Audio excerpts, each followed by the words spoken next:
আপনি কি আপনার লাইফে হ্যাপি এবং সাকসেসফুল হতে চান, তাহলে আপনাকে আমি আজকে যে স্কিলটার কথা বলবো আপনাকে অবশ্যই এই স্কিলটা শিখতেই হবে। ধরুন আপনি আপনার কোনো একজন বন্ধুর 100টা উপকার করলেন, কিন্তু হঠাৎ কোনো একটা কারণে কোনো একটা সিচুয়েশনে আপনি আপনার বন্ধুর সাথে অনেক খারাপ ব্যবহার করলেন, যার কারণে আপনাদের বন্ধুত্বটাই নষ্ট হয়ে গেল।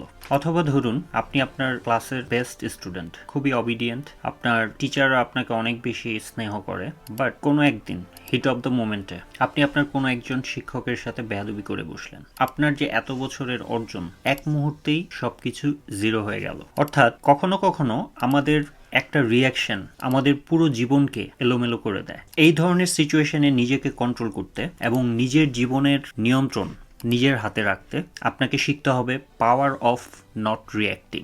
এটা এমন একটা সুপার পাওয়ার যার কারণে আপনার হ্যাপিনেস, আপনার এনার্জি এবং আপনার রেসপেক্ট বাড়ে। আপনার জীবনে আপনি আরও বেটার ডিসিশন নিতে পারেন। এটা আপনাকে পার্সোনালি এবং প্রফেশনালি গ্রো করতে হেল্প করে।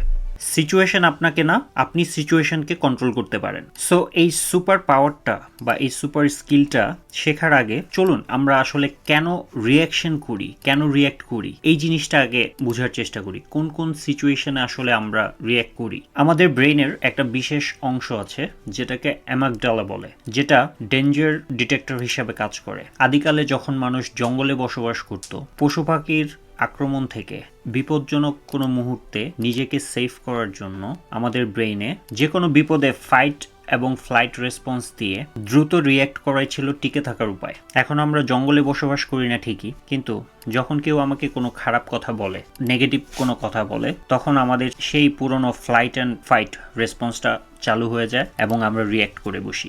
সেকেন্ড যে কারণ সেটা হচ্ছে আমাদের ইগো। আমাদের ইগো সবসময় প্রুফ করতে চায় আমি ঠিক। কেউ আমাদের ভুল প্রুফ করতে চাইলেই আমাদের ইগো বলে এখনই উত্তর দিতে হবে, এখনই দেখাতে হবে আমি ছোট কেউ না।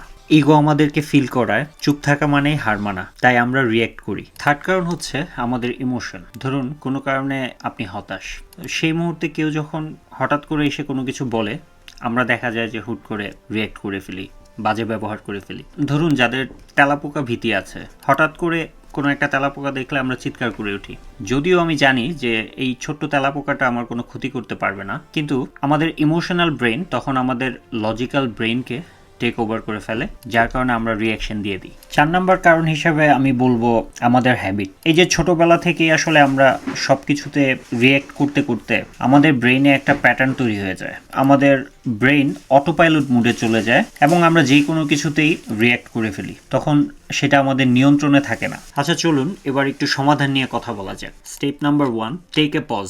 ধরুন নেক্সট টাইম কেউ আপনাকে ডিসরেসপেক্ট করলো, ক্রিটিসাইজ করলো, আপনি সাথে সাথেই রিয়্যাক্ট করে বসবেন না। একটু থামুন, একটু পজ নিন, শুধু কয়েক সেকেন্ডের জন্য থেমে যান, একটা ডিপ ব্রেথ নিন।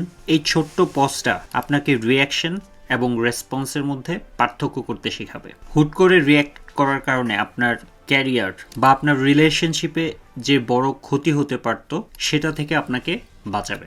সেকেন্ড কাজ হচ্ছে নিজের ইগোকে কন্ট্রোল করার চেষ্টা করা, অন্যজনের পয়েন্ট অফ ভিউ থেকে যে কোনো ঘটনাকে দেখার চেষ্টা করা। আমি আপনাকে গ্যারান্টি দিয়ে বলতে পারি, যখন আপনি যে কোনো ঘটনাকে অন্যজনের পয়েন্ট অফ ভিউ থেকে বা অন্যজনের জায়গা থেকে দেখার চেষ্টা করবেন, আপনি কখনো সেম রিয়াকশন দিতে পারবেন না বা সেমভাবে বিহেভ করতে পারবেন না। আপনি যেই মানুষটার কথায় রিয়্যাক্ট করছেন, হয়তো তার জীবনে আপনার থেকেও টাফ টাইম চলছে, সেই জন্য অন্যের পয়েন্ট অফ ভিউ থেকে একটু বিষয়টা দেখার চেষ্টা করেন, তখন দেখবেন নিজেকে কন্ট্রোল করতে সহজ হবে, নিজেকে কন্ট্রোল করতে পারছেন।